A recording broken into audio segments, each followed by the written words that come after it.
What is up, everyone, and welcome back to another episode of the Somewhat Sports Podcast. My name is Chris, and I am joined by two of the greats in this industry. Jurg and Dame, fellas, how are we this week? Chris, you already know it's Thursday. It's our day. It's recording day. It is Somewhat Sports Day. Then again, every day is Somewhat Sports Day for our loyal listeners because they can listen to the pods any single time they want on YouTube. I'm excited. I'm back. I'm actually in NYC as we were recording this. A little visit to the family. I don't get to see the boys this time around. Now, hopefully, we'll get to see them on a future trip. But yeah, I'm happy and I'm excited to be back. Well, I've never left here, boys, but I'm back in this gritty city, and that's something to be happy about. I'm not good. A lot has to do with my New York Yankees that we'll get into, but they make me miserable, and therefore I am miserable this week. Nothing else to say. Can't say I'm not happy about that because I am. But, Dame, for all the misery that the Yankees caused you, it makes up for the happiness that the Jets caused you with their free agent moves, huh? No? We'll see. Yeah, we'll see. We'll talk about it. But what a week. What a week of news. Just a plethora of earth-shattering movements in the sports world. Specifically the MLB and the NFL, which, we'll talk about both of them. We're going to cover most moves, most notable moves, most notable signings, the important stuff. A bunch of shit happened. We're going to do our best to talk about the ones that are worth talking about. And yeah, so technically it's a main event week. It's a star-studded week, fellas, in terms of news, and we're gonna cover them because that's what we do. That's what content provides. Just a bunch of shit, clickbait titles, all that stuff. So yeah, we will cover the MLB news first, and then we'll main event with the NFL news. Both sports are in free agency mode. The MLB lockout is done, as we broke the news last week. And NFL is also in the thick of free agency, so a bunch of stuff's happening, anarchy everywhere, chaos, but we signed up for this, gentlemen. We have to talk about it. So I'm going to let you two kings handle the MLB stuff first, because, why not, right? And then, of course, we're going to main event with the MLB with a rant from Damien. Not confirmed, but I'm just assuming. There's no rant. They don't deserve my time and energy for a rant. Okay. All right, we'll see. Really underselling it here. Emotions get high. Yeah, I know, right? Horrible build up to this promo. But yeah, I'm gonna let you two kings handle the MLB news, and and then I'll be here whenever you guys need me, and then I'll also be here when we need to transition to the NFL talk. So, without further ado, guys, talk to me. MLB news. What's up? Well, yes, Chris, and honestly, we kind of saw this coming when we spoke about it at the very end of last week's show when Major League Baseball officially ended the lockout. And I'm just going to say we broke the news. We didn't officially tweet it. We didn't have the inside sources, but I like to pretend that we broke the news for at least one person that ended up listening to our episode that just stopped paying attention to Major League Baseball. So, yes, we're newsbreakers, boys, at least in my mind. But of course, obviously, with the end of the lockout, it meant that there were going to be more moves to be made. A lot of the big name free agents still were not signed yet, still had not reached any agreements by the time the lockout first began. And of course, guys, they agreed to contracts, but Dame can attest to this. During a lockout, you can't really speak to anyone within the organization, for baseball purposes. So the teams that had signed big names in free agency, they didn't really get to communicate and get to know their players all that much. So it was a tough time there. But of course, the lockout ended means that A, of course, teams are gearing up for spring training, which has begun, but B, more importantly, names need to be signed to places. And there were still a good amount of names to be talked about. But it wasn't just the signings that we're going to be diving into. And heck, it's not going to be the first thing we do because, boys, even despite the fact that the NHL trade deadline is what's supposed to be delivering on trades within the next week or so, it is the MLB that is showing us the true art of the deal here, as several trades were made, particularly from one organization, and that is where me and Dame are going to start things off with the complete teardown of the Oakland Athletics as we knew their current core. Now, the Oakland A's, for a while now, going with the Moneyball tactics taught by the GOAT Billy Beane himself, for a long time, they've been a team that have tried to be a cost-effective team, good to maybe sometimes great players, but no one spectacular, not like household brand names, in part because of the team itself, the market they're in, and the branding. But they go after good pieces, good names, and that's what they've built their team around for a long time. But it seems that the A's are going to hit a reset button as a organization here, as shown by the number of trades that they made this week. So me and Dan, we're just going to run through each trade one by one here, uh, and how it went. I'm going to start with this most simplest one to break down here, Dame, because this is kind of the one that they got the least return from, and that was the trade they made with the Mets. The Oakland A's traded Chris Bassett to the Mets in exchange for just two players, one in JT Ginn, who's really he's the real asset that they got back. They also got a guy called Adam Aller, but he's like in his late 20s, so he's just one of those minor leaguers that's just going to He's fill up just a a guy spot. that is. He's a throw-in. Exactly. So it didn't really matter. The real piece was JT Ginn, who's a 22-year-old pitcher. I don't know off the top of my head if he has any experience in the majors. I don't know if he's pitched No, he any doesn't. innings. He was the Mets' fifth prospect in their Mm. system. Okay, so they get a top 5 prospect from the Mets system. Hasn't seen the majors yet. Probably hoping he can soon. If not, maybe one more year in the minors in Oakland now before they bring him up to the majors. But I think Dame, kind of like I said, this is the most. I don't know what the right term is here, but at least entertaining move the A's made, just because this was a sign of things to come. But they trade Bassett to the Mets. So, like we typically tend to say, the team that got the bigger name players is the winner here. I think for the most part, like, yes, they got a good prospect back here, but for the Mets, Dame, like this was a big addition to their starting rotation. Yeah, for the Mets, the Mets made most of their moves before the lockout with Max Scherzer, Starling Marte, Matt Canna. So a lot of their moves were made before this lockout, so they weren't really going to be that active post lockout. But one thing they definitely need to do is add some depth in that rotation behind DeGrom and Scherzer, because although they are two of the top five best pitchers in the entire league, like they can't pitch for you every single game, and they've had their injury history in the past. They haven't thrown 200 innings in a while. Every single year, it's a couple injuries for them that keeps them out a bunch of times. So you definitely need some depth in that rotation to eat innings up, because their bullpen isn't good at all, and they definitely didn't improve it. So adding a guy like Chris Bassett, who's been reliable, especially for the A's, around a 3.3 ERA, I believe. He eats up innings. He's not going to lose you games. He's not an ace. He's not going to win you games, but that's not what the Mets need. You can't have the best of everything. So adding a guy like that to put right behind Max and DeGrom, and then you still have Taijuan Walker. You still have David Peterson. Carlos Carrasco. Like they're building something nice there, and that rotation definitely now has the depth that it needs to really compete. Even if guys go down with injuries, they have guys to back them up. Absolutely, yeah. This was the kind of deal where it was just made just to bolster the lineup. You think of last season, and I think last season plays a part, not just with DeGrom, but Scherzer. Remember, Scherzer was a little bit dinged up to the end of the season last year for the Dodgers. DeGrom, of course, ended up getting injured for the Mets with the phenomenal season he was having. It ended up being too much on his body for that particular season.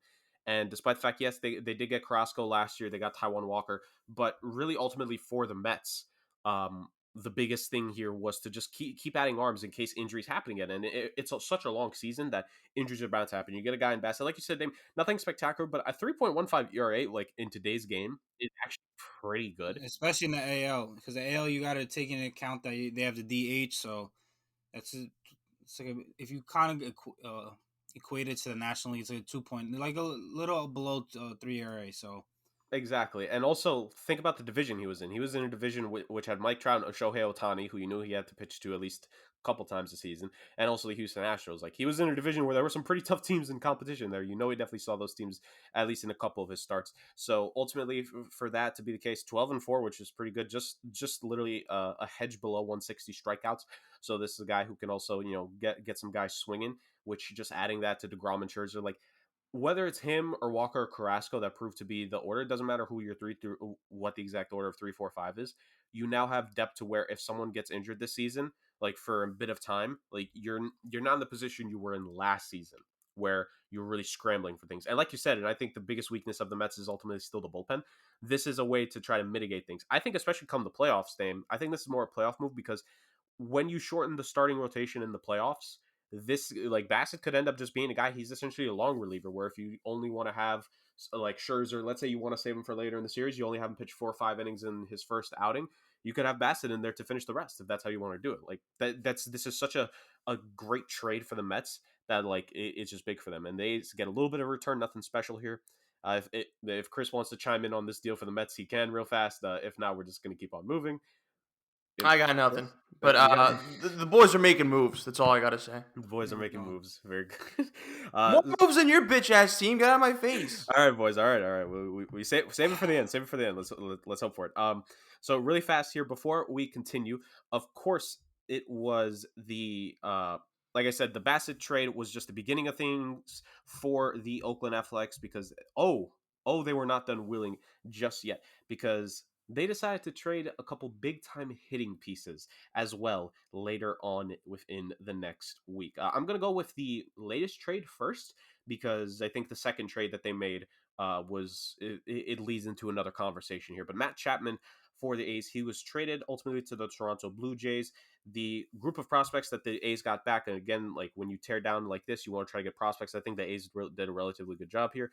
The group of prospects that they got from the Blue Jays includes a right-handed pitcher Gunnar Hoagland, shortstop Kevin Smith, a left-hander in Zach Logue, and another left-hander actually in Kirby Snead. All according to a tweet from Jeff Passan, those guys are all very much close to, if not major league ready. So these are potentially pieces that the A's could see on headlining their roster next season. But the big deal, obviously, in this one, Dame Matt Chapman goes to the Toronto Blue Jays.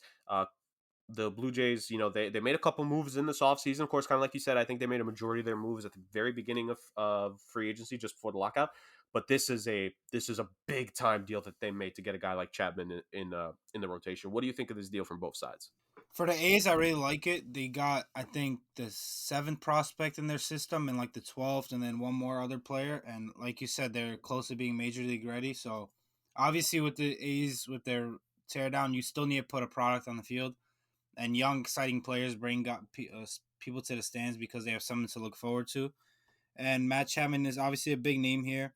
A couple of teams are connected to him, and the Blue Jays are connected to Freddie Freeman, and they were going to move Vlad to third base or whatever, and then Freeman to first. But then after they got Chapman, they kind of took them out that sweepstakes. But as for Matt Chapman, I know he's a big name, but as for his production the past couple of years, I'm not too big on it. I actually think the A's won this trade. I know Matt Chapman is spectacular on defense, but his bat to me is a little overrated. Last year he hit 210, the year before that 232, and then 249. It's kind of been going downhill since 2018, where he hit 278. It's been going down by 10, 20 points in the batting average ever since. So I don't know if maybe putting him in a better lineup like the Blue Jays could help out. It kind of does the trick sometimes when you go from a bad team to a good team and being put around a lot of good hitters. That kind of gives you better pitches that you see. But the A's lineup wasn't that bad. It's not like he came from like the Guardians or like the Orioles or something like that. Like the A's did have a really good lineup and they were really competitive for a long time. So I don't know how that switch is going to work for him. But I think it's a bit overrated move. The Blue Jays did give up a lot of prospect capital to get a guy who's not really ascending and not that good anymore, in my opinion, at the plate. Although they do obviously have the lineup to make up for it, and maybe his defense is what kind of drew them into this trade. But overall, I do think the A's at the end of the day won this trade because they got 3 legit prospects for a guy who has been descending. Yeah, it's very much. I think most people would probably tend that way. I will say, I think you said the main part of him, which Chapman, he's a Gold Glove, winning third baseman. He's going to help the defense there in Toronto, and I think Toronto has so much offense that they just want Chapman. Like you said, he's dipped in production for like 4 straight years now. So I think they would just want him to at least be a little bit better at the minimum. Get his batting average at least to what it was, because during his All-Star season, it was actually the year after that 278 batting average. He was just a shy under 250. Obviously not great in today's game, but if he could just get to just above 250, I think they'd be okay with that as long as his defense holds up. If his defense doesn't hold up, then this trade is really looking bad. But are we really going to expect that? Like a multi-time Gold Glove winner in, there's some pretty good third basemen, around the league, especially in the AL. So I think this was a relatively solid trade for the Blue Jays. But once again, I was very happy when I saw these moves. It almost brought a tear to my eye. Like, hey, you know what? The Portland Trailblazers may not listen to me. Some teams in the NHL may not listen to me, or the NFL. But god dang it, if the MLB doesn't listen to me. Because just before last season, when the Washington Nationals traded Max Scherzer, I said on podcast Max Scherzer should be traded. The Nationals should go for a mini blow up here real fast just to sell off some pieces to get assets back. And lo and behold, someone in the Nationals listens to me. And apparently someone in the Oakland A's organization listened to me on that episode as well, boys, because now we're seeing a bit of a blow up here in Oakland. And I'm so proud it brings a tear to my eye. People are listening to me. And people are listening to the show, which is the biggest W of them all. But obviously, ultimately, for the A's, this ended up being the third deal, technically speaking, if we're going in order. But this deal, I think this was the biggest deal for a couple of reasons. Number one, because it ultimately led to another signing we're going to get into here in a moment. But I think this was the true signal of like, okay, the A's they're blowing this up. Matt Olson, first baseman. He's had some success in his career. A couple gold gloves himself, actually, so still getting some very good defense there in Oakland. One-time All-Star, coming off a career year in terms of hitting production this season. It was a career high in batting average, Dame, with 271. He had 39 homers, 111 RBI. He just absolutely killed it this season for the Oakland A's, and he got traded to the Atlanta Braves, and subsequently, he signed an 8-year, $168 million contract. Now, we'll get to the contract in a second here. But like I said, he got traded to the A's. The A's traded what was actually 3 of their top 10 prospects in their system at the time of the deal. It was Shea Langleries, a catcher, Christian Pache, outfielder, Ryan Cusick, a 22-year-old pitcher, and Joey Estes, a 20-year-old pitcher. That's 4 good prospects going to the A's who just completely bolster the system. They get a couple top 12 prospects from the Blue Jays, a top 5, top 6 guy from the Mets, and they get 3 guys from the A's top 10 here. This was the first of these between the two, between Olsen and Chapman, Dame. So before we transition into the rest of MLB Free Agency, just give what was your initial reaction when you saw this trade? Heartbreaking, because Matt Olson was a Yankee target, but it is what it is. But then after I got over that, like 2 hours later, I actually analyzed the trade, and I think the Braves really overpaid, in my opinion, because this kind of ties into the next player we're going to talk about with the whole Freddie Freeman thing, but they gave up their number 1, number 2 prospects, 2 top 100 prospects, and top 100 prospects are extremely valuable in the game of baseball. Like trading 1 top 100 prospect is like a lot. So when you give up 2 for a position where, and like a team idol, a World Series MVP, a guy that just won you the World Series, just is a free agent, and your fans are begging to resign him, and you kind of just let him walk and go trade for a guy and trade all this capital for a guy who isn't as good as him at the end of the day. I get it, he's younger. I get it, he's a top 3 first baseman, but he's not Freddie Freeman. He's not the best first baseman in the league. He's not the guy who spent his entire career with you. He's not the guy that just won a World Series MVP with you. And at the end of the day, they signed to the same contract that Freddie Freeman signed with. But for the A's, it's an incredible deal. Matt Olson had 2 years left before he hit free agency, and obviously they weren't going to compete for those 2 years, so they had to get as much out of trading him as possible. Again, Christian Pache, the biggest one, he's an outfielder. I think he's like the best or second best outfielding prospect in all of baseball. Yeah. He's incredible. And then they got another guy, a pitcher, I'm pretty sure that's a top 100 prospect. Two pitchers. And then a catcher as well. Like, the A's did incredible on this deal. They got as much out of trading Matt Olson as possible. I wish he went somewhere else. I'm not going to name that team. But for the A's, it's incredible. For the Braves, it's kind of confusing because they had another option where they just had to spend money and they didn't have to give all this prospect capital that they could have used to improve other positions on their team that they maybe needed help with more than they needed first base. Right. Obviously, you kind of said it yourself. This was quite the spectacular deal that when it went down. Again, the signal for the A's, them getting a boatload of prospects. I got to say, I got to give the A's, funny enough, like a grade here, because they got so many good prospects from these deals. Rare is it, Dame, where it's like I said, when the Nationals made the Max Scherzer deal and they also put in Trey Turner, they got top prospects from the Dodgers. They got some really good prospects there. It made sense because of who those players are. Max Scherzer, a Cy Young caliber pitcher. Trey Turner, one of the best infielders in the game, especially what he could do for you with his bat. But for these guys, for Chapman and Olsen to get this kind of return, like, it really surprised me. I think it was a great job by the A's front office at the end of the day. Like I said, I think they probably saw the writing on the walls this season. even with the now expanded playoffs, I think the A's just figured let's reset, regroup, and like you said, I think with both Olsen and Chapman, like you don't want to lose these guys for nothing, and they just decided to cut ties early with them. Mitigate the losses, get some guys in, and they got a lot of different players. They got a shortstop in the Blue Jays deal. They got some pitchers in both these deals. They got a catcher and outfielder in this one. Like they're building up the positions here, and I think a good amount of these guys are probably going to see the roster within the next year or two. So it's not like you're trading for guys that you're not going to see what they could do right away. No, like a lot of these players are probably going to make the opening day roster, if not debut this season or next. So you're going to see a pretty quick return on investment here relatively early for the A's. But you said it yourself, Dame, of course, the subsequent 8-year, $168 million contract extension for Olsen meant that the Braves were going to let Freddie Freeman walk. And Dame, you said it yourself on Twitter. You were telling every MLB analyst whenever they tweeted news, it's like, just announced Freddie Freeman to the Dodgers. Well, dadgummit, it happened. The Los Angeles Dodgers inked Freddie Freeman yesterday to a 6-year, $160 million contract. The lifelong Braves player was amazing last season. He hit for 300, 31 homers, 83 RBI in 2021. He earned NL MVP honors in the shortened 2020 season. He had a very good playoffs, great in the World Series. He actually didn't win the World Series MVP award. I think it was Jorge Soler who ended up winning it for the Braves, but still was definitely in the conversation for World Series MVP and NLCS MVP. Like he was just clutch for that team. Like he came up big for them in the playoffs, and of course, being that locker room guy, being the veteran there in Atlanta, he'd been through so much.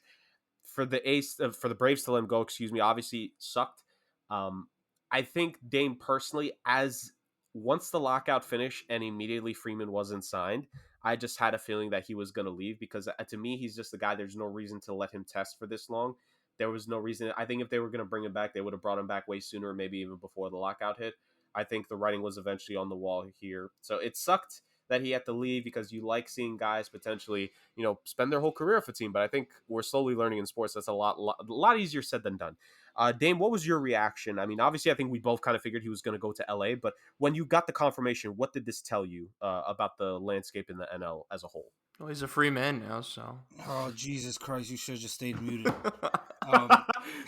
But yeah, like you said, it was extremely shocking that he left the Braves after all he's done there. He's spent his entire career there. And like you said, you kind of get the idea that maybe he was going to return there once they didn't sign him before the lockout, because this is something I think should have been done right after World Series. Like literally the day after the parade, you should have met with his agents and got a deal done. But the fact that it dragged out and dragged down, then you saw them trade for Matt Olson. You saw the Yankees get Anthony Rizzo. You saw the Blue Jays trade for Matt Chapman. Like his suitors kind of got limited there. And then all you hear about the Dodgers. Dodgers seem to be on every mega free agent every single offseason. I don't know how it's possible, but God bless them and God bless their ownership and front office, because they are trying to make their team better each and every single year. And all I could do is applaud that and wish that was my team. But as for the actual deal, he got 6 for 160. I forgot what the AAV on that is. That's 26.6 per year. Yeah, just under 20. To me, that's an absolute steal in my opinion for the best first baseman in the entire league. And that's less than what Matt Olson got. So it's even more confusing what the Braves are doing when they could have just paid a better player the same amount. I get it, he's older, and I get it, but like that guy's been in your organization his entire career, and he just won your World Series MVP. Right. I think part of it is technically less total money, but I think the thing was the AAV, because the Braves at the end of the day, while they've been a good team for a while, while they've had good runs in their franchise's history, they don't necessarily want to spend the money yearly. And Olsen's contract, if you do the math, his average annual salary would come out to $21 million, and Freeman's comes out to just $27 million. Yes, like my thing is because Freddie's getting 2 less years on it, so it's like, are you kind of not like, yes, you got to pay a little bit more yearly, but it's 2 less years on the deal. Unless maybe at the end of the day, Freddie just won a completely different contract from the Braves compared to most other teams, which could be the case. Like if he's going to stay with the hometown team, maybe he won a longer term deal. We'll just never know, obviously, until A, reports ever come out about it, or B, it's just said in like a tell-all book later down the line. But it's just really weird for this to happen. But at the end of the day, like I'm kind of with you. They should have just signed him right after the World Series. Like there was no reason for this to go on. It sucks that he has to leave, but at the end of the day, this is the circle of life in sports where you get the feel good, which is the Braves winning and Freddie Freeman being there for all that time, but then you get the reality, which is like, oh, this is a business, and if the Braves weren't going to meet his contract demands, he was going to go somewhere else. And hey, he still has a really good chance to win the World Series, by the way, because of where he's going That to. So lineup is absolutely bonkers. It's crazy. It might be the best lineup I've ever seen, to be honest. From Mookie same. Betts to Freeman to Trey Turner, Justin Turner, Co- Bellinger, co- Muncy. You keep going up and down the line, and they have an incredible bullpen, incredible pitching staff. Like, this Dodgers team is loaded, and they still don't pay their players as much as the Mets do. Dame, Just saying. Wow, all right. Dame, isn't it funny that between their 9 daily hitters, like if we just go based off of like the first lineup, between their 9 hitters and their main pitching staff, 4 players on this team have won an MVP award in their career: Clayton Kershaw, um, Freddie Freeman, Cody Bellinger, Mookie Betts. That's insane. Like, how the hell do you have 4 MVPs on one team? It's absolutely wild to me. And 3 of those guys, Betts, Bellinger, and now Freeman, like they've won it within the last couple of years. Kershaw's was a while ago, and he's not the same player he was before. But at the same time, like it's just absolutely insane. So the Dodgers make out like bandits here once again, making everyone fear them. Who knows what could happen if they get their roster together? There's some rumblings on what could be the case with their pitching core, but for now, they're still a very good team, even with the rotation that they have and the hitters that they have. Obviously, before we get to the coup de grace of this segment, I'm just going to go over real quick here, rapid fire on some signings. Dame, if you want to review them as a whole after I state them, you can. But these are just the quick names to point out of who else went. Signed some deals here. Rodon signed a 2-year, $44 million contract with the San Francisco Giants after a AL Cy Young caliber type season last year. He went 13-5 with 2.37 ERA and 185 strikeouts. Was very good for the Chicago White Sox. Kind of choked in the postseason for the team. Like then again, all the White Sox pitchers did. So the Giants, they had that surprise season. They lost Kevin. Did they keep or lose Kevin Gausman? It's been so long now. What was the case? The Giants? Yeah. Who They lost. The Blue Jays signed them, pretty sure. Right. So the Giants lost Gausman, but getting Rodon there on 2 for 44 is not a bad deal. Obviously, I think ultimately it's a solid signing, and if he can keep up that level of production, the Giants will still be a pretty good team. I don't know if they'll be like the 100+ win team they were this year, but they'll definitely be a pretty good team in and of itself. The Kansas City Royals, Dame, signed Zach Greinke, just a 1-year, $13 million deal. This is just a guy going back to the team that he was at the beginning of his career. Maybe if he has like a comeback season, he plays really well, the Royals could sell him off at the deadline, get some prospects back. This is some wheeling, dealing type thing that could be the case. Or maybe he just wants to retire Kansas City. Like who knows, guy? Baseball's kind of a weird sport. Guys will just retire in random places. But this big one, I think, Dame, this was the most head scratching one. Maybe this is the one you want to talk about the most before we get to a certain New York team. The Colorado Rockies signed third baseman, key there, third baseman Chris Bryant to a 7-year, $182 million contract. Why, Dame? Just why? It doesn't make sense. It really doesn't make sense to me. It didn't make sense to Nolan Arenado either when he was asked. But he did. Arenado made a point that like it is a different front office, so maybe they have a different mentality. But at the end of the day, I think the Arenado thing trade and cutting payroll came down to ownership, and this same ownership there, and obviously the same ownership signed off on signing Chris Bryant to that big deal. So at the end of the day, it doesn't make sense to me. There's these organizations that what they do just doesn't make sense, and then fans and teams wonder why they suck, and like who knows, because they make moves like this. This is why, actually. Absolutely wild, to say the least. I saw one funny comment I saw about this Chris Bryant trade is like, Chris Bryant's going to love that contract in 2 to 3 years when he's on an eventual different team when they have to trade him. That's exactly what I said. 3 to 4 years, so he moved again. Yeah, man, it's freaking wild. So, like, who knows what Colorado's doing at this point? Maybe they think they could get more back, because honestly, looking back, how much did they really get back for Arenado in that deal? Trevor Story's probably going to leave him in free agency because he's still out there. Him and Carlos Correa are still on the market. It's just absolutely wild. They're going about it really weird. The Cubs signed Seiya Suzuki. He is the top international free agent. The Cubs are just trying to do what they can to kind of like retool over in Chicago, and Suzuki. It's good though. They're putting a product on the field instead of just putting nothing on the field and building from scratch and just embarrassing the organization and their fans. I was going to say the same thing. Like, at least they're going after a guy who played really well over in Japan, the top international free agent, paid some money too. So like they're spending to payroll. Like they're giving off the idea that they still want to be somewhat competitive. I don't think they will be this season, but at least the Cubs are trying to do something. Maybe they have a long-term vision in plan there. But Dame, those are the main moves I've seen. If you want to make note of any more, you can. But really, Dame, I just want to get to your New York Yankees now. They made a couple deals in regards to hitters. I'm just going to say the first one real fast because I think this is the one most kind of expected. But they re-signed Anthony Rizzo to stay with the team after they traded for him back at the deadline. They made another move as well in a trade. I'll let you start with that. Dame, go to your Yankees. Say what you want. Uh, do it for the people. Give us a worthy talking about your Yankees here, bud. Well, obviously, I have extremely high expectations for the Yankees because I'm a Knicks and Jets fan, as well as the Yankees, and the Jets and Knicks haven't been too good to me in my entire lifetime, to be honest. So all I've had is the Yankees to cheer on, and they've always tried to do the best to put the best on the field.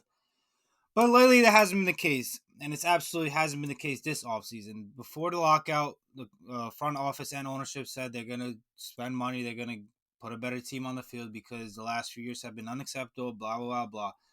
They're going to definitely improve at shortstop, da, da, da, da.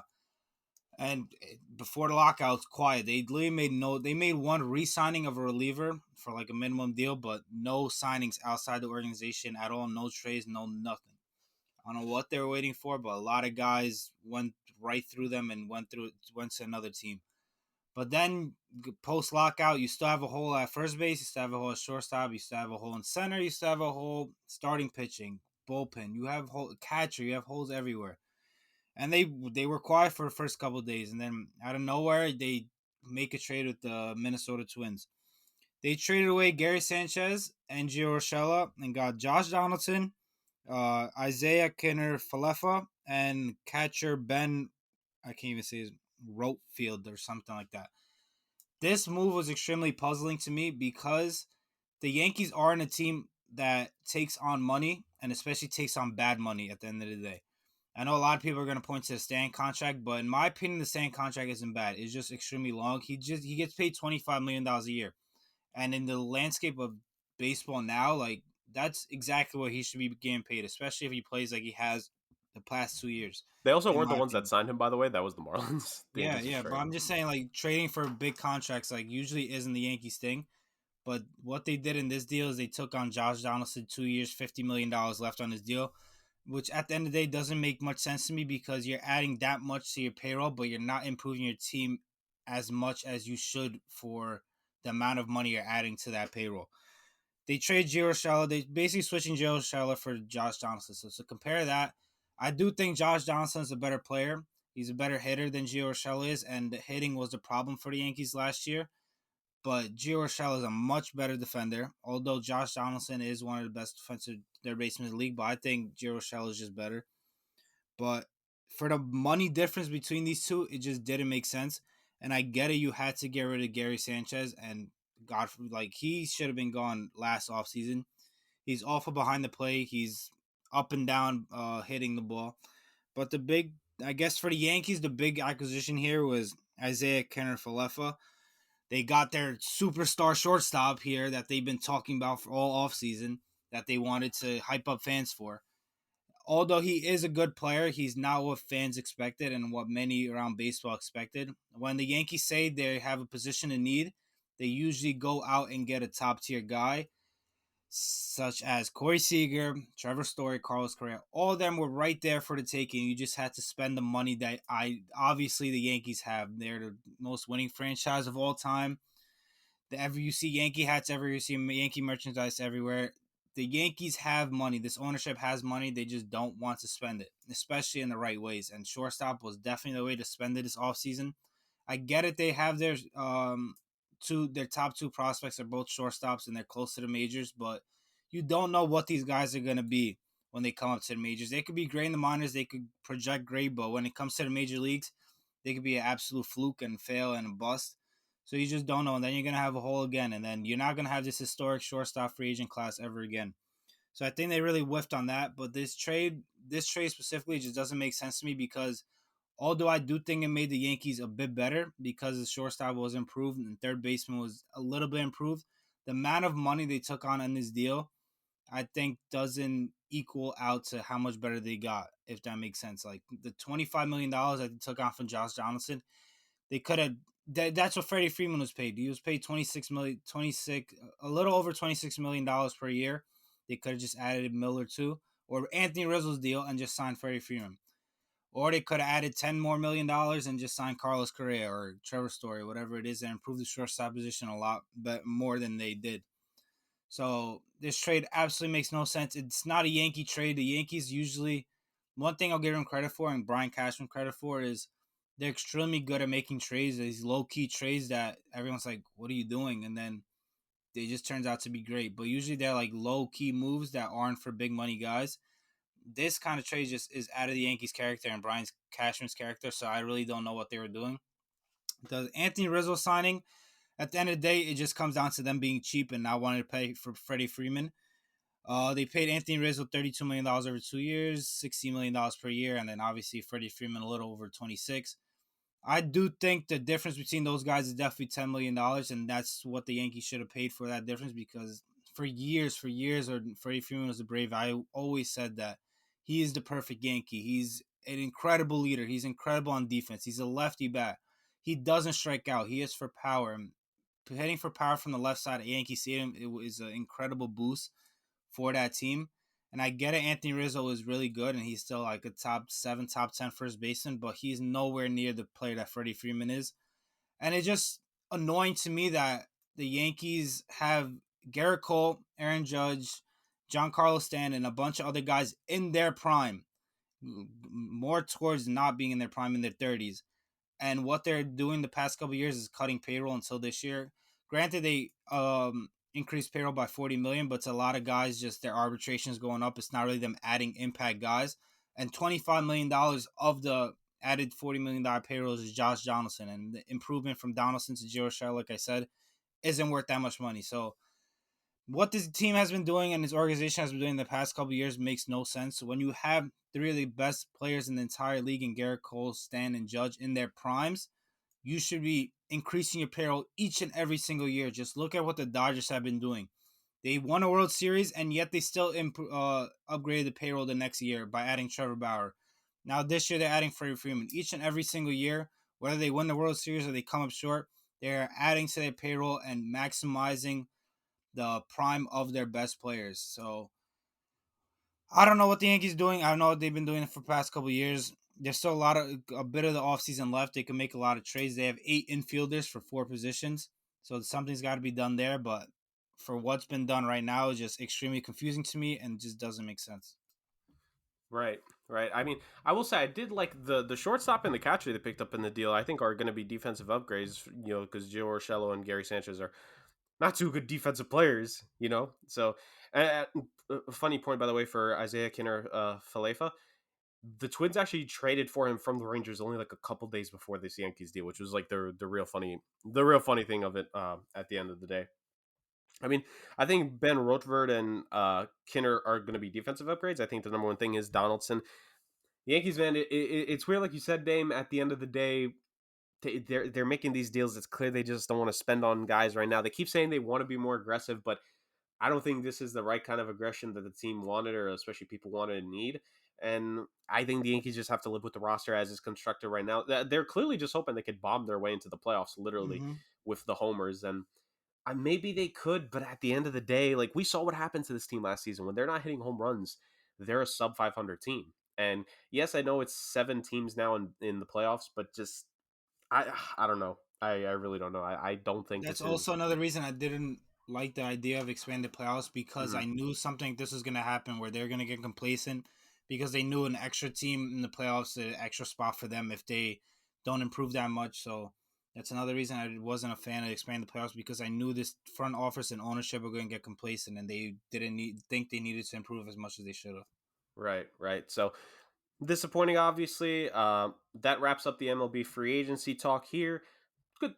Good talk. We always love giving baseball some love, especially because of the lockout.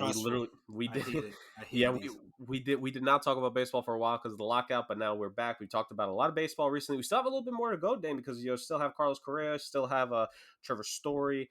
Like we still got a couple moves here, so we're still going to talk some baseball in these next couple weeks as we keep on going. But it's we pump the brakes for now, and we have to go over. And there is no better transition man in the business than our guy, Chris. So, Chris, lead us as our fearless leader. Take us into our next and technically final talking point of the show because we only have 2 today. Yeah, that's true. These are facts.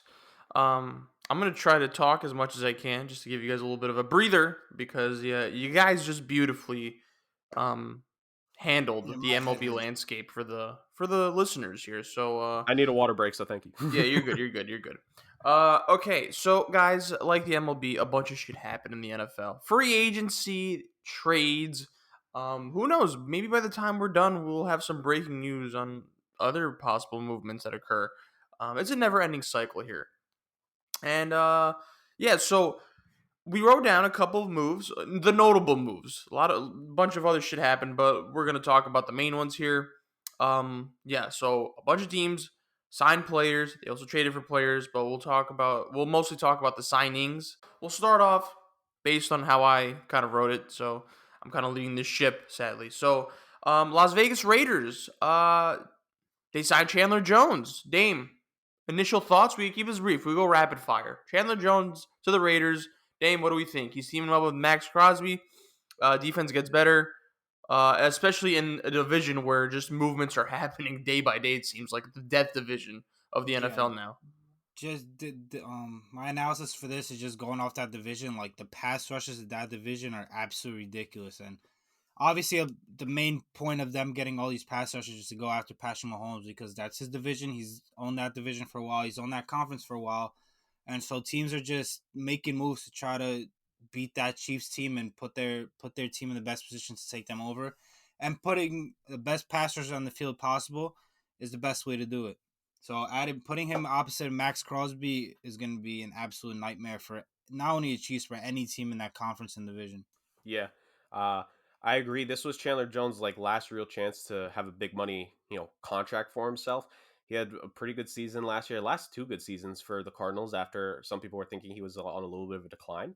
Um, and for the Raiders, like we talked about, you could only go one of 2 ways when you saw what the Chargers were doing, when you saw what the Broncos were doing. You could either try to match them in that arms race, or you just take a step back and be like, we can't compete, and you're just going to blow it up. Obviously, they were always going to extend Max Crosby no matter what the decision is because you got to keep guys on that squad just in general to make payroll. But it seems that they've ultimately decided we're going to compete. Chandler Jones is a guy he could get to the quarterback. He got 3 really good quarterbacks now in that division to deal with. I think it was a great move at the end of the day for the Raiders. And they made a subsequent Jesus. They made a trade afterwards, boys. You having a And stroke there, Jurg? yeah, Jesus. maybe on camera, on show, on live. But they also got Rocky Sin from the Colts, a good cornerback. They had a little bit of depth there. I think it's a solid start to the offseason so far. I want to see how they continue here. Well, speaking of beefing up the defense, we're going to transition to the Philadelphia Eagles, who signed Hassan Riddick. Jurg, let me stick with you. What do you think of this move, I especially for think a team that surpassed a lot of people's expectations last year? Absolutely, and I think for Hassan Riddick as well, like just props to him. He's one of these guys where for a while he was played at linebacker in parts of his career. He clearly wasn't effectively used at what he should have been in Arizona. Went to the Carolina Panthers, had a good season, gets a 3-year, $45 million contract, $30 million guaranteed for the Eagles.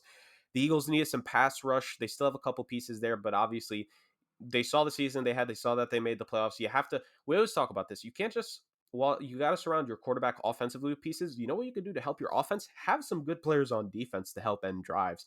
Hassan Reddick has proven to be a pretty good pass rusher the last couple of seasons, and so you get him. I think quality level pass rushing, 15 million is starting to become like the baseline for that. So this is not a bad contract at all. 3 years as well.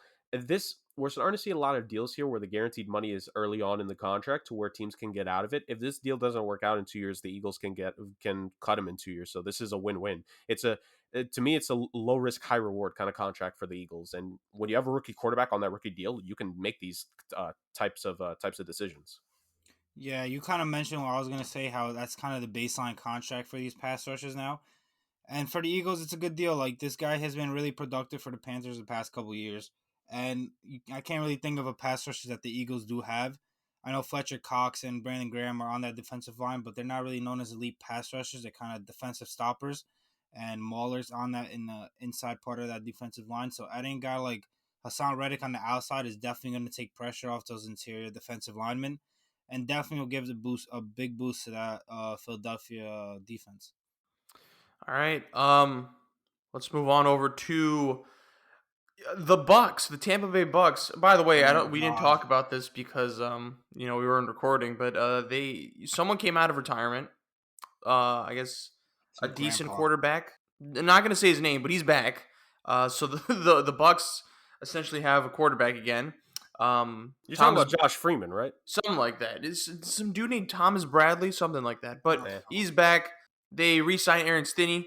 They also re-signed Chris Godwin. Chris Godwin will be out for a bit because of the injury. He'll be recovering. But they also, I believe, this is like one of the few trades we'll talk about. They got Shaq Mason from the Patriots, I believe, Yep. yep, and they also signed Russell Gage from the Falcons. Correct? Yep. yep. All right, there you go. So, yeah, they re-signed some of their talent, re-signed some of the guys that are obviously complements to Thomas Bradley. They make up some. They lost some of their O-line pieces, and I guess that's why the Shaq Mason trade is pretty significant in this regard. And then they get Russell Gage, which I guess is kind of someone to kind of hold the fort down until Godwin comes back. So, Dame, let me stick with you first on this one. What do you think? Um, Tom Brady should never under his hard, I agree. but what they did so far is really good. They obviously re-signed their center, Jensen. They lost Ali Marpet to retirement, so they had a big hole there at guard. But then they went out and traded for a top 5 guard in the entire league for Shaq Mason for a 5th-round pick, which is an absolute steal. And I don't know what the Patriots are doing. I don't know why Bill Belichick is doing this guy any favors, like he needs any more help. Doesn't make sense. But Shaq Mason's going to be an absolute monster on that offensive line and a big help to Tom Brady. Obviously, they played together in New England, so they have a bit of familiarity with each other. But adding Russell Gage is good because he's going to step into that Chris Godwin role until he comes back, which I'm pretty sure is going to be at the end of the year. But Russell Gage, although he's been inconsistent, he's had his share of highlights on the Falcons, and obviously Matt Ryan isn't Tom Brady, so he should be getting a lot better quarterback play. But so far for the Bucks has been a great year, great offseason because honestly it's just because Tom Brady came back and they don't have to worry about the quarterback situation. But around Tom Brady, they've done a pretty good job as well.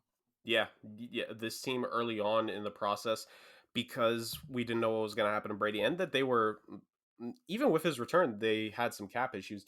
They lost the entire interior of the offensive line to, well, at least the guards. Ryan Jensen, of course, ends up staying, but they lose Kappa in free agency. They were able, Ali Marpet retired, so they had to make some moves. The fact that they got Shaq Mason for just a 5th-round pick, like, I don't understand why Bill Belichick just doesn't want to pay guys, because I think Shaq Mason is due a deal here within the next year or two, and he'll probably get one more decent contract before the end of his career. Like, just a bad deal by the Pats, a steal by the Buccaneers.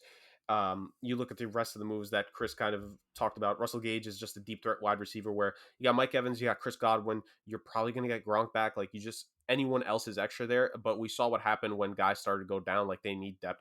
Gage is that. He can just go deep. You just sling it to him. Brady clearly proved last season he could still do it. So there's that. And at the end of the day, they also kept Carlton Davis, who he's essentially their number 1 corner. So all in all, they're not the defending champs anymore. They lost to the eventual champions. Brady, he wants to come back to unfinished business for a guy that won 7 championships. Funny, but at the end of the day, they want to try to put a contending team around again. They did a good job so far. All right, we move on over to the Chiefs, in which we're assuming that Tyrann Mathieu will not be back, and this move kind of proves it. They signed Justin Reed.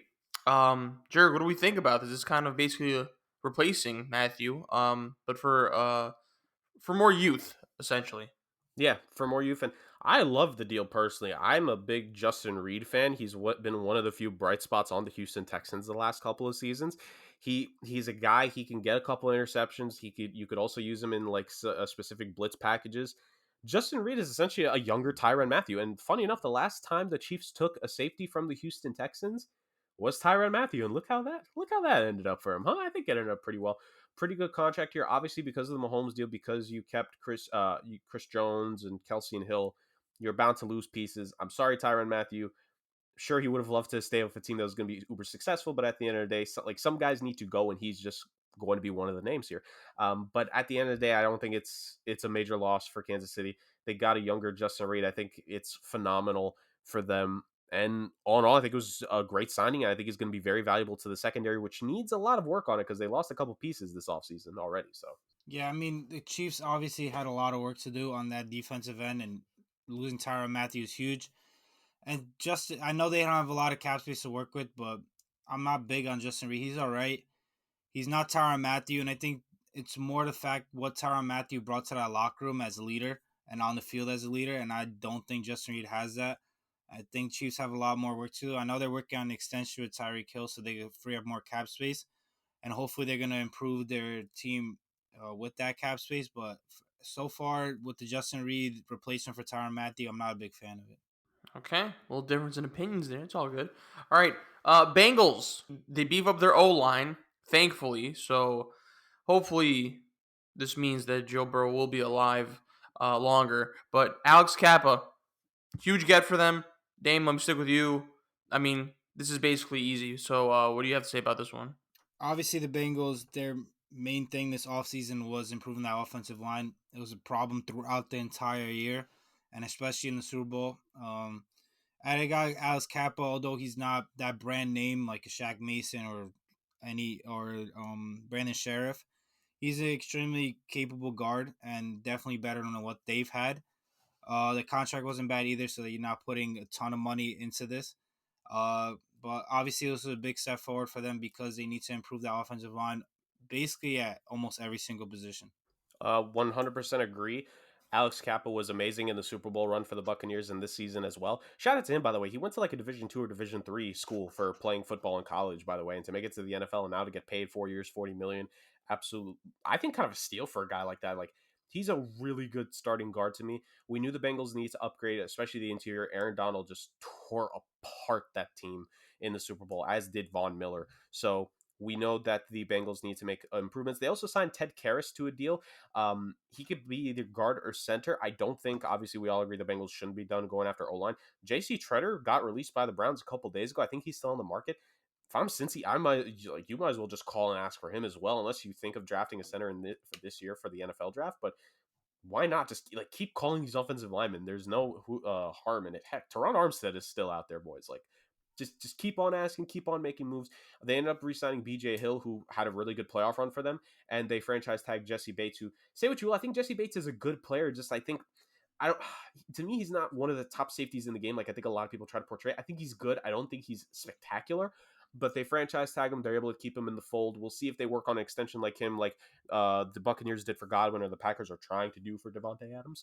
But I think it's been a good offseason so far, but way more work to do. Like, aside from Jonah Williams, to me, my personal opinion, every other offensive lineman, their job should be in jeopardy. So you got to keep on going for it. And Alex Kappa was a phenomenal first move. Jurg, I'm going to stick with you here. The Broncos, clearly an eventful offseason, to say the least. They beef up their defense with Randy Gregory and DJ Jones. Yeah, talk to me about this. Well, obviously, we spoke more about it last week, but Russell Wilson, that shocks trade last week, meant that this team needs to make a couple moves here. And I mean, kind of like I talked about, boys, Shelby Harris, like, he's a nice player, but Shelby Harris kind of eventually becomes a dime a dozen in this league, honestly.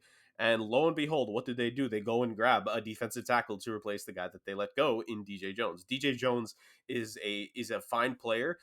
Again, not a spectacular big brand name, but again, as the NFL salary cap is starting to kind of recover here from what was the pandemic ultimately, guys are going to get these types of deals, and $10 million a year is starting to kind of become the basic of what a good starter is going to get. And DJ Jones is a fine player. The last couple seasons, he's been able to get some playing time for the San Francisco 49ers, ultimately because they've also had some injury issues, but he's played well for this team. He's been a key contributor to the defense that was phenomenal, that shut down the Packers last season. So ultimately for San Francisco, I think it's they'll be able to replace him, but I think it's it sucks to lose. They get him, but of course the big deal was the stealing of Randy Gregory after the Dallas Cowboys absolutely fumbled the entire situation there with with the clauses they tried to put in his contract to take away some of his bonuses potentially. And Randy Gregory, it's the same exact contract Dallas offered, just now Denver. So Randy Gregory going there. They're helping the pass rush. Him and Bradley Chubb over there could be a very nice duo with DJ Jones in the middle. That defense was already talented last season. To add a couple more pieces here, man, it's looking real good in Denver. I think they still need to make a couple, key, fixes here and there. But this Denver Broncos team is starting to look like they could be like a legitimate threat. And hey, we have 3 wildcard teams for a reason now in the NFL. Denver's going to be a real wildcard threat next season. Yeah, absolutely. Obviously, they improved with the Russell Wilson trade, and now they're definitely going to be a serious contender.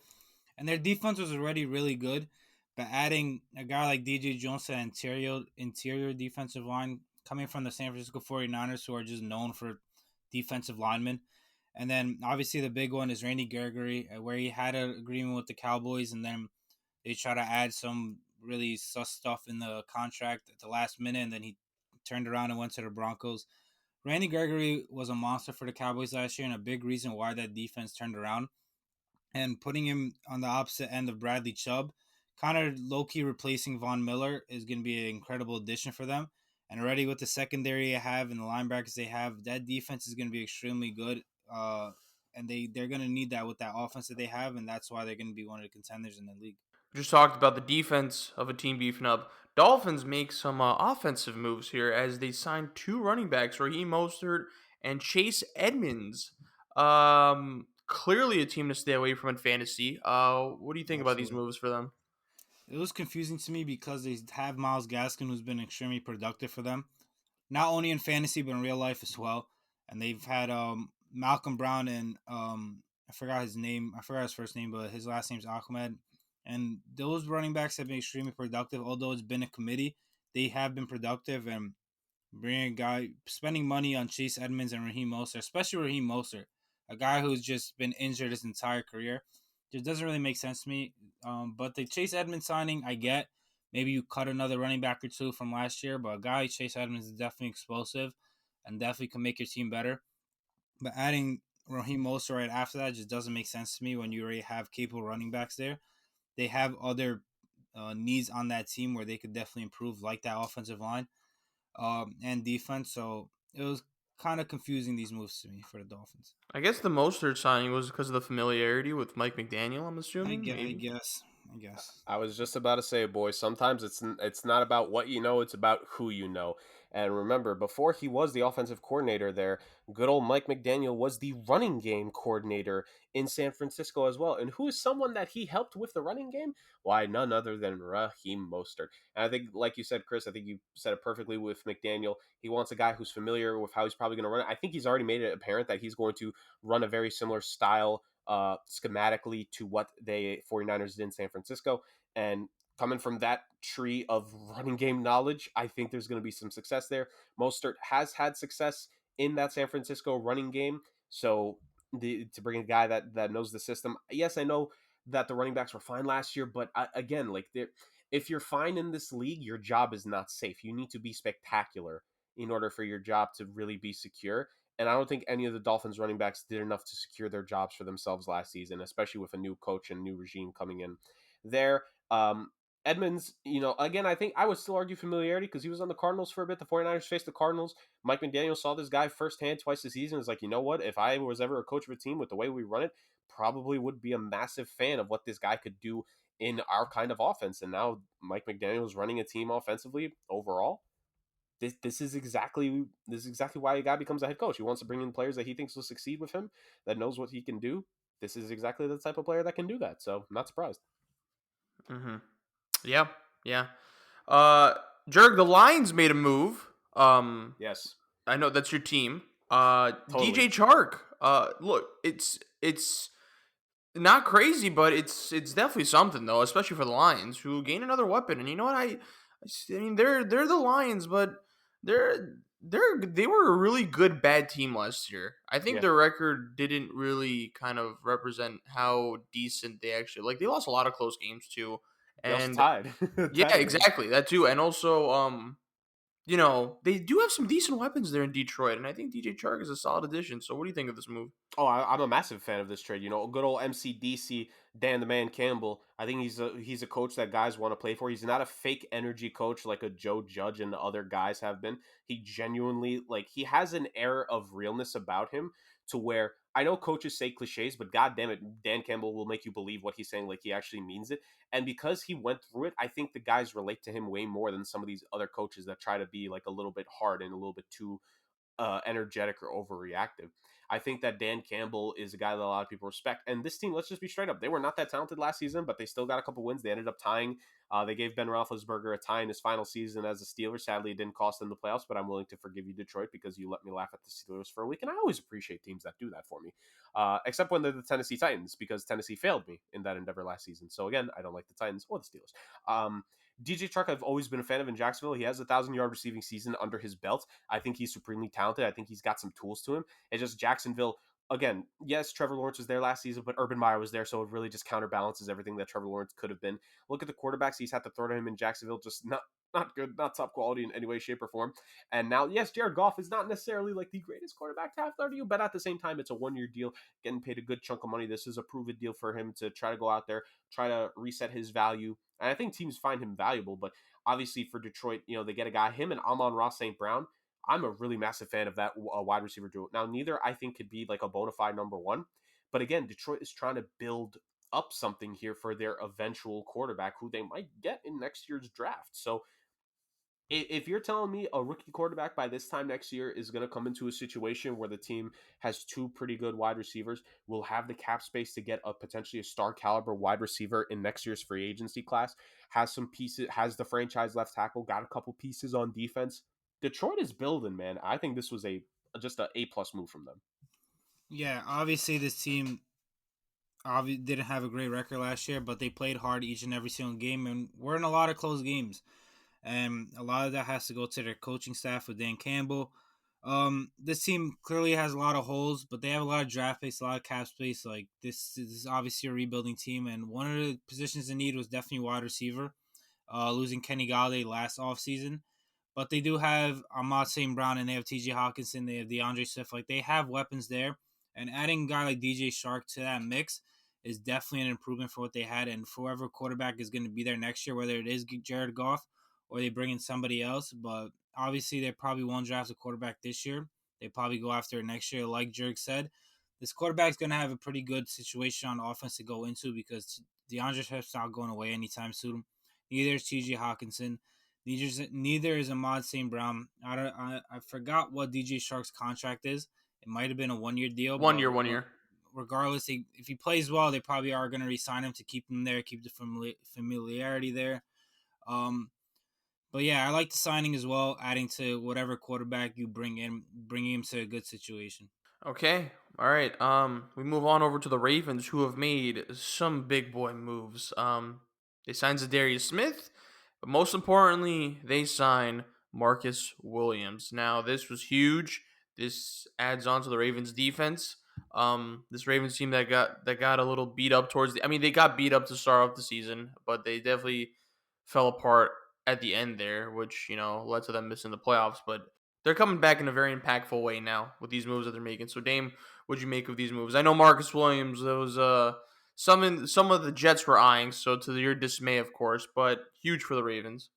Yeah, Marcus Williams is definitely a guy I wanted the Jets to sign because I think he was the best safety on the market. Only 25 years old, and the money he got from the Ravens, he absolutely deserved. He was looking for a little more from the Jets, and I don't think the Jets should have went that far. But for the Ravens, this is an extremely great signing. They add to a secondary that's already loaded with Marcus Peters, Marlon Humphrey. Like that secondary is extremely loaded, and adding a guy like Marcus Williams that makes plays all over the field is going to be extremely big pickup for them, and he's going to have a great impact. And then adding Darius Smith, where he came from the Ravens before he went to the Packers, so he's familiar with that organization and that team and that defense. And he was extremely productive in Green Bay as well. So bring him. It's not like he's washed. So bring him back to the Ravens, and that defense was already loaded. Like I mentioned, the secondary, but their defensive line was loaded as well. So putting Darius Smith on that edge, it's going to be scary for a lot of teams facing this defense. Yeah, I think for the Bengals, excuse me, no, wrong team. Still AFC North mode. The Ravens, they needed to make additions to defense because I felt, despite the fact that they lost Lamar last season, they really were in a good amount of the games, even with Lamar out. And you just got to think that the defense was just a hedge better. And that defense also had some injuries last season too. Don't forget, they probably could have been a playoff team still. So you add Marcus Williams, who's easily I think, the top safety available, respectfully. Like, I know a lot of people still meme about him because of the mistake he made in his rookie season, by the way, in that playoff game against Minnesota. A lot of people forget he was a rookie that year, but he's played very well ever since. Like, he's still a quality safety. He can help in a defensive backfield. And by the way, that defensive backfield, including Marcus Peters and Marlon Humphrey, come on now. They really love defensive backs with the first initial M, now that I think about it. But you have him there to help in the safety core. He can be a great piece to just help play some really good defense. And Zadarius Smith, going back to the place he was at before he went to Green Bay, he was obviously injured last season, and obviously had he been healthy and had another good year, the Packers probably would have tried to work to restructure his deal. But because he was hurt all of last season, because they had so many things to work on, they ultimately just decided to cut him, and they saved, I think it was $15 million cap space this season compared to what he would have cost if they had kept him. So there's that. I think the defense definitely needed some upgrades. The offense does as well, but I think this class, again, this draft class could be the way to go. I think there's maybe still some pieces they could add offensively as well, but I think the draft class is what the Baltimore Ravens are looking to add upon with the offense. So you improve the defense here. You get a bona fide pass rusher who is familiar with the team because it's the same head coach who was there when he was there the first time in his career. A great safety. This was just a bang up offseason so far by the Ravens. Just all about, when is the Lamar Jackson contract coming? Like, but let's figure this out, because that is going to dictate what the next couple of off seasons look like for this team here. So we're just biding our time, waiting for the quarterback to get paid now. Yeah. So we talk about Marcus Williams. Jurg, the Saints lose Marcus Williams, but they gain Marcus May as kind of his replacement. What do you make of that move?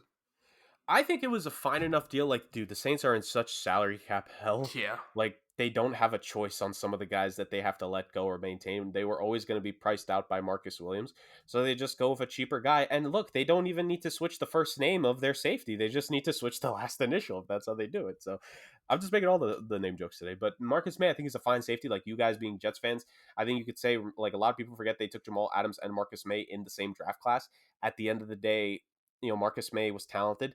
The Jets were never going to they were never going to pay to retain him. And maybe this is not what he could have gotten, but still a nice contract. It's a deal that the Saints were able to work with, and Marcus May can go back when he's still relatively young in a couple of years' time and maybe get one more decent payday with just a potential little pay raise. So I think this is a win-win, especially if he ends up playing well for the Saints, who they have a good defensive backfield in and of itself. So Marcus May only helps; he doesn't hurt. I like that deal for the Saints. Yeah, I like it as well. Obviously, I think Marcus Williams is a lot better player than Marcus May is. And Marcus May is coming off a torn Achilles, so that's something to look out for. And maybe that's why he didn't get paid nearly as much. He got paid 3 for 28.5, which is a little over 9 per compared to the 15. But Marcus May was one hell of a player for the Jets, and as long as he recovers well from that Achilles injury and is fully healed, I think he's going to have a great impact for that Saints defense, and he's going to make a lot of plays for them. And although they might not fully forget about Marcus Williams, he's definitely going to replace him pretty well. All right, Dame. I'm going to start off with you on this one. The Jets clearly a lot of gaps in their roster. They make some moves that fill in those gaps. Jordan Whitehead, C.J. Uzoma, DJ Reed, Laken Tomlinson. I mean, our boy Joey D did not overpay. He kind of made significant, but within the margin type of moves that I think helped this team, but also didn't put them in any cap hell. I say it's as Jets fans, of course, 2/3 of this podcast, successful off season so far. Knock on wood. So, Dame, what do you have to say about these movements? Yeah, I definitely think it's a successful offseason. You see with the previous regime that the Jets had, like they'd go after the top free agents and just overpay, make them the highest paid at their position. But Joe Douglas takes a different approach. He likes to spread out his money and not be locked into these awful contracts a couple years down the line. So signing guys like Jordan Whitehead, C.J. Uzama, DJ Reed, Tomlinson on the offensive line, adding Tyler Conklin at tight end as well. Like he made moves in a lot of places that they needed holes. They had holes in, from safety to offensive line to cornerback to tight end. Like he made moves exactly when they needed to be done, and they're obviously not done yet. They still have a bunch of cap space left, and they have 4 of the top 38 picks in the draft to fill the other holes that he didn't sign, or just load up and double up or triple up at positions that they are not too strong in right now. So I definitely like what Joe Douglas is doing. He's improving the team while not really locking them up in the future and giving them flexibility moving forward. I got to give the Jets a lot of respect. They're not like the Knicks where they try to say that they're going to get the big time free agents every year. They're just going after guys that fit the roster, can help fill out the team. Laken Tomlinson is a very good quality guard. I think they went out there to get a couple of solid pieces as well. And that's what you got to do right now. Like, just make the big moves in the draft and save that cap space for the right free agent signing. Like, don't just throw money out there, because we've seen how bad investments have hurt the Jets in recent years on both sides of the ball, including offensive line. I think Laken Tomlinson is a very nice piece to add to that O-line. I think they made a couple of good additions defensively as well, getting the corner from Seattle. At the end of the day, man, I think the Jets, they should be a bit better in terms of they play more competent next season. I think that's the thing. Like, the Jets, is their record going to be great next year? No. Is it going to be the massive step up from this year? I mean, you hope so, but just you want to see competence. When you cheer for a bad team, boys, you want to cheer for players and pieces to work out. The NFL is a 53-man roster, so you're cheering for a lot of different players there, but you want to see strides being made. I think these are the right types of moves to help set up for some good and minor improvements for this team, which is desperately needed here in year 2 for Robert Saleh, and year 3 for Joey D, I think. So it's about time. Yeah, we do have some breaking news though. Me and Damien just got this in the group chat. Says Darius Smith is not signing his deal with the Ravens after all. He remains a Really? free agent via Ian Wow. Rappaport. So, who knows? Wow. Again, we're seeing this again. Let's go with the Steelers on this one. Jurg, pretty minor move, but not really that minor considering they don't have a QB right now. Mitch Trubisky with the Steelers. I think it was 2 years for $14 million.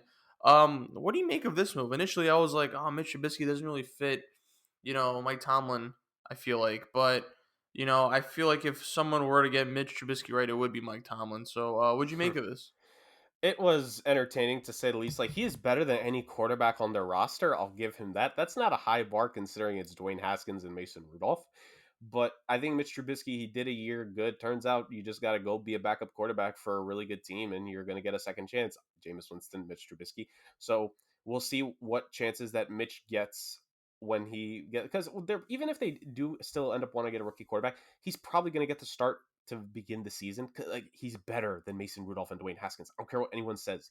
Like, I'm not the biggest Mitch Trubisky fan, but he's better than those two. I will kindly give him that. So at the end of the day here, if you're the Steelers, like, just work with Trubisky. Heck, maybe he actually shows some talent because he's no longer with Matt Nagy. And Mike Tomlin, while I have my critiques of him, he is far and away a million times better than Mike Tomlin. So let's see what happens here. Let's see if they can do anything. Like, my only concern is that, like, aside from Najee Harris, like, that skill position group is starting to become kind of barren there in Pittsburgh. Like, it's like, at least he had Allen Robinson for a spell in Chicago. Pittsburgh, he doesn't have anything. So the Steelers, they're gonna wanna get a couple. They're gonna want to improve that skill position group a lot, to say the very least. Yeah, the Steelers all season, I definitely would say it's going well so far. They had a whole quarterback and they had Mr. Trubisky there as a stopgap. I don't think they view him as a franchise quarterback or the quarterback of the future, but with the draft pick they currently have and the veteran quarterbacks going where they went, they didn't really have a better option. But at least they're just not tanking it fully. And Mike Tomlin is going to try to continue his winning season streak. I mean, not losing season streak. And they also add on the defensive side of the ball Miles Jack, linebacker from the Jaguars. I think that was an extremely good signing. He's really good for the Jaguars, a leading tackler, and pairing him with Devin Bush, I think is going to be one of the best linebacking duos in the entire league. Okay. All right, fellas. We're going to get into the main events here. Let's start off with the news that broke yesterday. Out of nowhere, Randy Orton style. Von Miller to the Buffalo Bills. 6 years, $120 million. Now, initially, when the details came out, when they saw 6 years, $120 million, I think we all had the same reaction. We're just like, whoa, what? But then I think it was revealed that it was only 3 guaranteed. I believe, Jurg, you could help me out on that one. But guys, this is wow. Did this shake up? I mean, the AFC was already shaken up, but now, like, the Bills were already contenders, and you see these moves made by, like, the Chargers, the Broncos, and all that, and the Chiefs being the Chiefs. The Bills were kind of contenders, but they were kind of, like, stand-packed. And then this came out. I think this shocked everyone. Huge W for the the Bills, in my opinion, especially if it's only 3 years guaranteed. I think you get the last remaining decent years of Von Miller. Jurg, what what did you make of this? So I was traveling when this deal happened, so I didn't get it initially. I got it via like text in a group chat. I was just like, "Holy hell! Wait, am I reading this right?" And when I finally got enough service to actually see the deal for myself, I was just like, "Oh dang!" And Chris, we said it ourselves in the NFL playoff recap for that game. When you come at the king, you best not miss. Mm. And all these teams know that, hey, if we're going to get to the Chiefs, we got to get to Mahomes. And how are you going to get to Mahomes? Get guys that just can't miss. You got Mac to the Chargers. You got Gregory to the Broncos. Crosby and Chandler Jones with the Raiders. Now Von Miller in Buffalo. Just sheesh.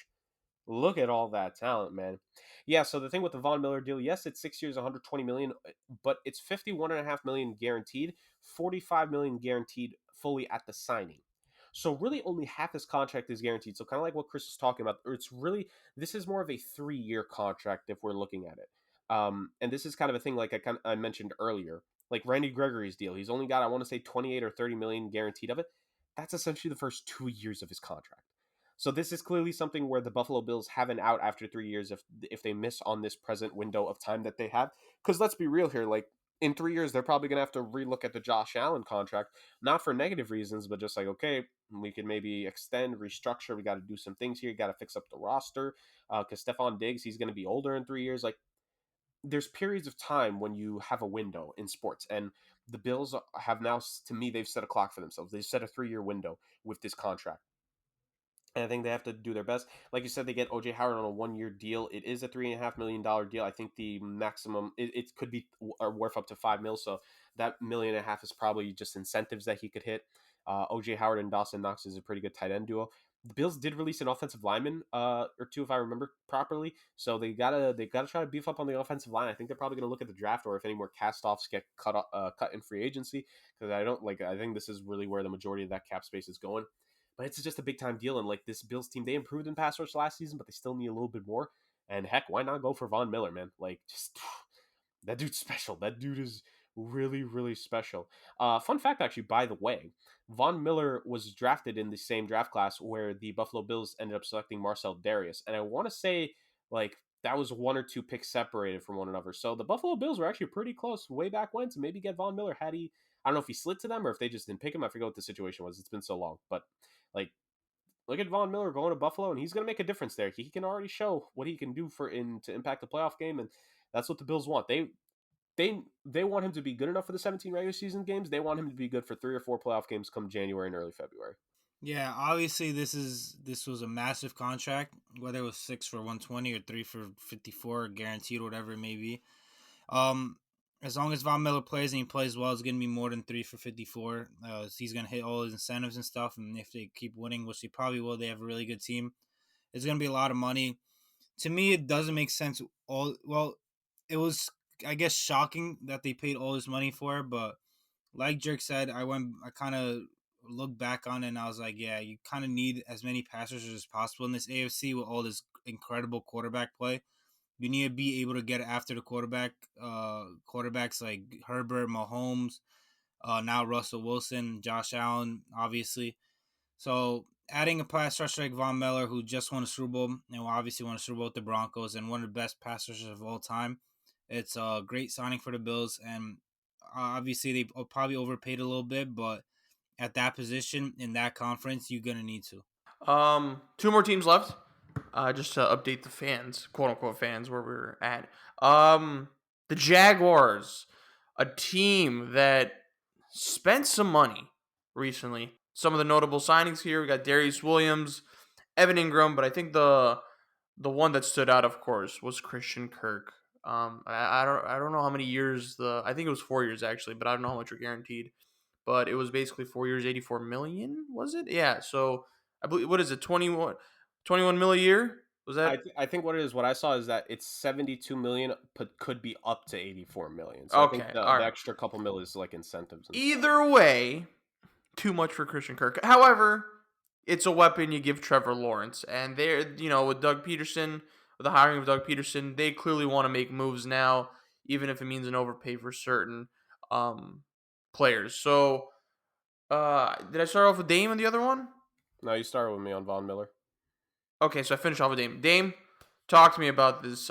Your Jags with these moves. Well, um, obviously they probably they probably had a lot of they obviously had a lot of cap space this offseason. They probably looked at it like they have to spend it because they have so many holes on this team from offense to defense. Evan Ingram, the Giants' garbage is now another man's garbage. Obviously, it wasn't that much money, but he's still awful. Darius Williams is a really good signing coming from a championship team, adding to that cornerback room where they traded away C.J. Henderson last year to the Panthers, their former first-round pick. So I think that was a really good signing. But Christian Kirk, man, it just doesn't make sense to me why he got paid this much. It also never made sense to me why Chris loved him so much. He did well for me in I fantasy, just bro. two things that just never will make sense to me. Christian Kirk, I don't know what he has on them, but getting paid all this money where he was not that guy in Arizona. Like I guess he had a couple games where he did really well, but he never really showed flashes where he could be a number one receiver like the Jags are paying him to. And I get it, the Jags lost DJ Shark and they really don't have any weapons there, but why would you go out and pay Christian Kirk of all people? Like you have all these different receivers on the free agent market, and you have all these draft picks and draft capital, and you could go trade for wide receiver as well. Instead, you go out and you pay 4 for 84 or whatever it may be for Christian Kirk. It just doesn't make sense. And I don't know. I'm not a fan of the Jags offseason so far. I think they definitely should have went the Joe Douglas route where you have a lot of cap space so you don't lock yourself into bad contracts. But I think that's what the Jags did here. So, what can you say about what the Jacksonville Jaguars did this offseason? So if we go one step at a time here real quick, I'll get the small ones out the way. Darius Williams, I think, was a good signing. I think for that Jaguars defense, I think he's a good enough player. Is he a little bit overpaid? But bad teams need to overpay players to get them, especially in the NFL. So, but I don't hate the signing necessarily. I think Darius Williams is a fine wide receiver, and again, we're getting to a point where eventually, when the salary cap is way more up there, 13 million for a starting corner, and well, technically wide receiver as well, but like a starting corner, it's kind of expected. So is it a bit of a overvaluing? Yes, but at the same time, the market dictates how many people are left at the position. Where does that player rank in terms of who's left and what team is asking for him? Like if Darius Williams went to the Chiefs, it'd probably be like a 3-year, $24 million deal, or like something like that. But he's not going to the Chiefs; he's going to the Jaguars, so that kind of ups the price a good chunk there. Evan Ingram, good old cinder blocks for hands on a 1-year deal. Like if he becomes something, Jacksonville becomes something. If he doesn't, he doesn't. Who knows? The other 3 deals. Okay, so Brendan Scherf, 3 years, just under $50 million. Like I've always been a big fan of Brendan Scherf. I think a lot of people have wanted him to get out of Washington for a while. He's been injury prone the last couple of years, so I think that's where the biggest concern is. But at the end of the day, I think he's going to be a much needed piece of that offensive line. And once again, you got to overpay sometimes. I think this was the right move ultimately to beef up that offensive line, which was much needed, by the way, for Jacksonville. Because we talk about the Bengals, Trevor Lawrence needs some help too, especially in that division. Zay Jones, like my big thing is like I kind of felt like they had to let DJ Chark go to get Zay Jones, and Zay Jones is a nice deep threat. He had a game or two here with the Raiders, but I'm not as big of a fan of his as I am DJ Chark. So that move just did not sit well with me personally. And then Christian Kirk. Now I will say I am a Christian Kirk fan. I have wanted him to succeed in the NFL since he was drafted. I really do think he could be a pretty good wide receiver. I think it was obviously he could no longer be a number 2 or no longer number 1. Probably at best should be your number 3, but if he could be your number 2, if the number 1 is really good, I think he's fine. But 4 years, $72 million? 4 years, $84 million at its max? No, why, Jacksonville? Did you do? You know who's the most angry about this trade? Or about this signing? The Green Bay Packers. Because Devontae Adams' contract went way the hell up because of this.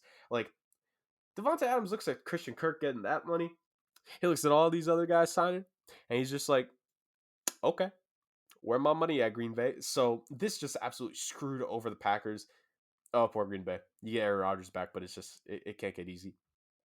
But Christian Kirk, I think, we talk about guys setting markets and breaking them. I think Christian Kirk has kind of broken the market potentially because, like, think about the next couple of years. Like, in the next 4 years, Jamar Chase, Justin Jefferson. Like, those are the kinds of guys in free agency. What the hell are you going to pay Justin Jefferson if Christian Kirk got $18 million a year? Like, like Justin Jefferson could ask for like 25 mil a year, honestly, if he continues at this pace because of what just happened and the cap keeps going. Like it's absolutely insane. Like I'm all for guys getting paid. I've always been a fan of that. I will never not be a fan of that. But if we're talking about setting markets and looking at this like via cap analyst like hat, I'd be really mad if I'm a couple of these teams here. I'm just saying, because I think even a DeAndre Hopkins is probably going to be like, hey, about my contract, even though he just got paid to be the highest paid wide receiver, like, and just got his contract reworked when he got traded to Arizona. Like, I wouldn't be shocked if he tries to make some demands now, because like everyone's gonna look at Christian Kirk and be like, okay, we need a pay raise. Like, it's ridiculous, man. Yeah, yeah. Some breaking news again. Small, but Bengals got Hayden Hurst via our boy Gallo on the group chat name. Very So good. That's a good pickup. Yeah. All right. Last team that made movements: Los Angeles Chargers, the Bolts, baby. Joseph Day, J.C. Jackson, and they traded for Khalil Mack. Yeah, that was one of the trades that we said we'll talk about because it's so significant. Guys, this defense, this team, they are serious. This team, in my opinion, with these trades, I don't see how they're not the favorite in the AFC West now. I think they've surpassed the Chiefs as the. I'm just look. I'm just saying. I am just saying. Look, I mean, Dame. Even if you don't think so, I think it's a toss up to like. Even if you do think the Chiefs, it's not by a large margin now. Like them and the Broncos made too many moves for this to be like a landslide for the Chiefs is taking. Look, but all in all, in terms of these moves, their defense is stacked up right now. So, who do we end off with? Jurg, I believe we ended off with you. Talk Back to to the me. start. What do we think about these moves? These are absolute power moves. They like we saw the Broncos make the offensive moves, and the Chargers were like, okay, let's one up this on the defensive side because we know offensively they got their quarterback, they got some receivers, they kept Mike Williams. They get Khalil Mack for way less than what the Bears had to trade Khalil Mack for, so a lost on value there for the Chicago Bears. In part because the Chargers were willing to take on the whole contract, but now it's Khalil Mack and Joey Bosa that can just absolutely tear apart, an opposing team's passing attack, and now you have them on the same team. Yes, Khalil Mack's got a little bit injury prone to the end of his tenure there, but now I think because he's not going to be the number one sole focus, and same with Joey Bosa, like those guys could potentially eat. Like I think it's not out of the realm of possibility that they both get 12 sack seasons just playing off of one another. I think they're going to be great. Joseph Day, one reason why I'm just a massive fan of the signing was because I think a lot of people forget, like, yes, Joey Bosa or Mack can help with run stopping, but now you have a guy that just can solely focus on the running game, and because Bosa and Mack are there, he's going to be in a lot of one-on-one situations where he could blow past the guard. He's not maybe not because of speed, but like he could just get past the guard and just blow up the running game. Like you have a stout, front four now with the roster construction here in front seven overall, and J.C. Jackson to help. The Chargers had a solid cornerback core a couple years ago when it came to Desmond King and Casey Hayward. Lost both of those guys recently, had to hit a reset button. J.C. Jackson, he's been a heck of a playmaker. A lot of people, with corners like this, they tend to not get as many interceptions once they get paid. So that's a little bit of a concern. We'll see if Jackson can keep it up. But I don't think the interceptions are why he got paid. I think they believe that he can be a true man-on-man corner. I think they believe that he could be the number one corner on this team. And if you're going to be a number one corner, this is when number one corners get paid. Hell, look at Jalen Ramsey. I mean, I know he's paid way more, but this is what the Packers are going to have to pay Jair Alexander. Like the Packers got a lot of big contracts coming up, and Jair Alexander is going to be a handsomely paid individual when he sees this JC Jackson contract, and he's like, yes, please. So at the end of the day, this Chargers team retooled that defense because ultimately, yes, the offense at times made a couple of indecisive moves with Brendan Staley, but the defense, they could have been a little bit better in a couple games, especially that final possession of the season where it was on the line. I think this Chargers team, I'm not going to say they're the favorite, but I will say they should unequivocally be a playoff team this year. Like, I don't normally like to place expectations like that on a team at this point, but they have to be a playoff team this year. No excuses now. Yeah, the Chargers have a lot of cap space because of the fact that Justin Herbert's on his rookie deal, and that's something they took advantage of. That's something that a lot of teams do take advantage of when they have a superstar quarterback on their rookie contract. They didn't really add much on the offensive end besides re-signing Mike Williams to a big deal. Probably a little overpaid, but what he specializes in and going deep is something that Justin Herbert specializes in. So that kind of a match made in heaven. So I get why they had to pay what they had to pay to bring him back because he complements Keenan Allen really well as well, and obviously Justin Herbert. Obviously, on the defensive side of the ball is where the big acquisitions are made, from Joseph Day to the defensive line to Khalil Mack on the edge to J.C. Jackson on the outside. they added on literally every single part of their defense besides, like, I guess the linebacker position. But trading only a second round pick for a guy in Khalil Mack, who once was the best defensive player in the league, or arguably the best defensive player in the league, is an incredible steal. It's all about staying healthy for him. He hasn't really been able to stay healthy the past couple years, and that's why he hasn't been as dominant. But if he comes in here and he stays healthy, and he's on the other side of Joey Bosa, man, are the Chiefs and Broncos and Raiders and the rest of the AFC gonna have trouble blocking these guys, because adding Joseph Day to that middle, you really can't double team anybody on that defensive line. And on the outside, you have J.C. Jackson and Derwin James in the secondary. Like, this defense is going to be extremely hard to move the ball on, and they're going to get a lot of takeaways as well, because Joey Bosa and Khalil Mack are really good at stripping the ball, and J.C. Jackson was really good for the Patriots last year in intercepting the ball. And Derwin James is an extremely hard hitter. I'm sure he's going to force a couple fumbles and get a couple picks. So this defense is definitely something to look out for. And then obviously you have that offense, which last year was electric. But like Jurg said, like, this is definitely a year where I definitely think they're gonna make the playoffs. It was kind of disappointment last year they didn't, and a lot of it was because they lost that game to the Houston Texans, which is pretty much embarrassing. But I'm not gonna put them over the Chiefs yet. Like, let's not get crazy. Like, the Chiefs are still the kings in that division and that conference. Until the Chargers are able to prove it, I'm not going to get off that. But the Chargers this offseason have really took advantage of having Justin Herbert on a rookie contract and putting the best team around them possible. Whew. Well, fellas, what a week. What an episode. Just news everywhere. But hey, we did it. We talked about it. And we're going to talk about it some more next week, because I'm sure this chaotic nature of free agency will continue within the sports land. All sports, MLB and NFL. So this year will continue. Hopefully, Jurg will have some NHL news as well. But man, I'm tired. I know y'all are tired as well, because y'all stirred the ship beautifully this week. But we finished. That's it. That's the end of the episode. Jurg, where can they find us on the socials? Guys, you already know you can follow us at SomeWhat.Sports on Instagram for all the latest updates when it comes to the podcast. We're out here, we're doing our things, churning out episodes weekly, constantly. We got big things coming up, especially next month. Are we going to announce it next week? Probably. Are we going to wait to put it on IG? Of course. It's a big time of year for us here, and we're super excited to get things going here real soon.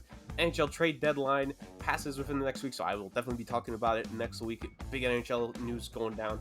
I'm just excited. This is a big time of year for our podcast, and it makes sense because we are the best sports podcast going out there nowadays. So make sure you keep up with us on this journey. Beautiful. Beautiful as always. Yeah, so as I said before, Jurg and Dame, wonderful job as always. No one better than you guys. To all the listeners who made it this far, I know it's a long episode. We appreciate the hell out of you. And until next time, peace. Peace.